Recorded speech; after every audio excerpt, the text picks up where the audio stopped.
নামাজে সালাম ফিরানোর আগে ছোট্ট এই দোয়াটা পড়বেন। পাহাড় পরিমাণ ঋণও যদি থাকে আল্লাহ তাআলা মুক্তি দান করবে। শুধু তাই নয়, ঋণ থেকে মুক্তি নয়, আরো 4টি ফজিলত আল্লাহ তাআলা আপনাকে দান করবে। শত্রু যদি কেউ আপনার পিছনে লেগে থাকে, শত্রু থেকে মুক্তি দান করবে। বিপদ আপদ যদি পড়ে থাকেন, বিপদ আপদ থেকে আল্লাহ তাআলা পরিত্রাণ করবে। ঋণ মুক্তি থাকলে, ঋণে পড়ে থাকলে, ঋণের বোঝায় চাপা পড়ে আছেন, জর্জরিত আছেন, ঋণ শুধু বাড়তেছে কমতেছে না, এই ঋণের বোঝা থেকে আল্লাহ তাআলা মুক্তি দান করবে।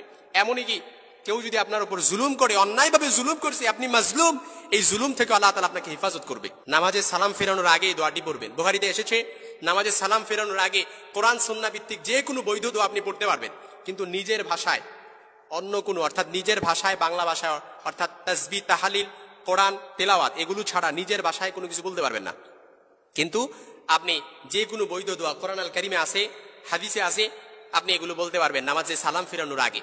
কারণ আমরা সবাই নামাজে সালাম ফেরানোর আগে একটা দোয়া পড়ি, আল্লাহুম্মা ইন্নী যালামতু নাফসি যুলমান কাসীরা ওয়া লা ইয়াগফিরুয যুনুবা ইল্লা আনতা ফাগফির লি মাগফিরাতাম মিন ইনদিকা ওয়ারহামনি ইন্নাকা আনতাল গফুরুর রহিম। এই দোয়াটা আমরা সবাই পড়ি। এজন্য এই দোয়াটা ছাড়া ঋণ মুক্তির জন্য, ঋণের বোঝায় চাপা পড়ে আছেন, ঋণ থেকে মুক্তি পাচ্ছেন না, ঋণের বোঝায় একেবারে জর্জরিত আছেন, চারদিক থেকে একেবারে অন্ধকার ঘনীভূত আছে, বেরোবার কোনো রাস্তা দেখছেন না, যেদিকেই তাকান সেদিকেই শুধু অন্ধকার দেখতেছেন, দেয়ালে পিঠ থেকে গেছে, বেরোবার কোনো রাস্তা নাই, চারদিক থেকে সকলের কাছ থেকে সহযোগিতা পাওয়ার আশা ছেড়ে দিয়েছেন, কোনো সমস্যা নাই। নামাজে সালাম ফিরানোর আগে 2 রাকাত নামাজ পড়বেন। নামাজে সালাম ফিরানোর আগে তাশাহুদ, দুরূদ শরীফ পড়ার পরে সালাম ফিরানোর আগে এই ছোট্ট দোয়াটা পড়বেন, যেটা হাদিসের মধ্যে আল্লাহ রাসূল সাল্লাল্লাহু আলাইহি সাল্লাম বলে দিয়েছেন। যদি এই দোয়াটা বলতে পারেন, আমি বলতে পারি ইনশাআল্লাহুল আজিজ, পাহাড় পরিমাণ ঋণ থাকলেও আল্লাহ তাআলা মুক্তি দান করবে। তাদেরকে হাকিমের বর্ণনায় হাদিসটি এসেছে, একেবারে দোয়াটি ছোট্ট, আল্লাহুম্মা কফিনি বিহালালিকা আন হারামিক ওয়া আগনিনি বিফাদলিকা আম্মান সিওয়াক। একেবারে দোয়াটা আমরা কয়েকবার যদি পড়ি আমরা পারবো। আমি একেবারে আস্তে আস্তে আপনাদেরকে বলে দিচ্ছি, আপনারা ঠোঁট মিলান আমার সাথে, পরে ইনশাআল্লাহ শিখে নেবেন। ঋণ মুক্তির জন্য এই দোয়াটি একেবারে কার্যকরী একটা আমল।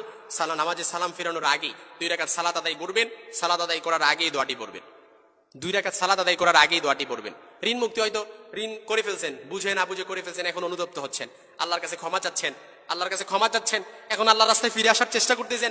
যত ঋণই থাকুক না কেন, যত ঋণের বোঝায় চাপা পড়ে থাকেন না কেন, একেবারে জর্জরিত হয়েছেন, ব্যবসার ঋণ, সংসারের ঋণ, অভাব অনটন, একেবারে কোনো কিছু ডেভেলপ করতে পারতেছেন না, শুধু ঋণের কারণে এই দোয়াটা পড়বেন সালাম ফিরানোর আগে। ইনশাআল্লাহ আমি মাঝার বলে দিচ্ছি, আল্লাহ তাআলা আপনাকে ঋণ মুক্তি থেকে সাহায্য করবে।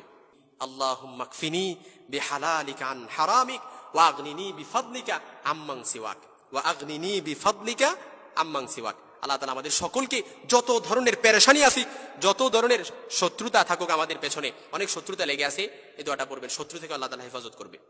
বিপদ আপদে পড়ে আছেন, কুল কিনারা পাচ্ছেন না, চারদিক থেকে অন্ধকার, দেয়ালে পিঠ থেকে গেছে, কি করবেন এখন? এই দোয়াটা পড়েন, আল্লাহ তাআলা মুক্তি দান করবে।